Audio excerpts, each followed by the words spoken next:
Isang tanong na naman po ating pong subscriber ang ating sasagutin. Normal ba daw po na tumatagas pa rin yung gatas ng inahing baboy kahit na nakawala na po yung kanyang mga biik?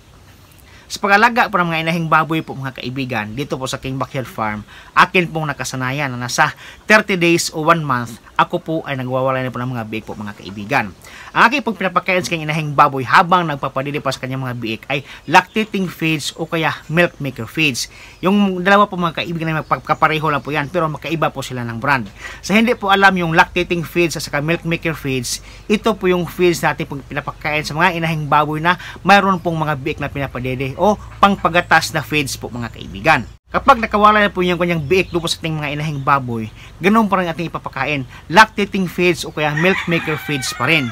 2 kilos per day from day 1 ng walay hanggang day 10 ng walay. Nang sa ganun, mas madali po makarecover natin mga inahing baboy doon po sa panahon siya po yung nagpapadili ng kanyang mga biik. Babagsak po yung kanilang mga katawan po mga kaibigan.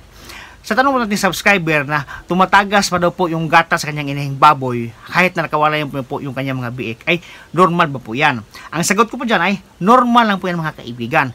Pabayaan lang po natin lalabas yung mga gatas kasi po yan po ay normal lang po ang reaksyon ng inahing baboy kasi nakawala na po yung kanyang mga biik. Yung ibang gatas naman po mga kaibigan ay ma-absorb ng katawan nating inahing baboy kaya sila po ay mas madaling makarecover po mga kaibigan.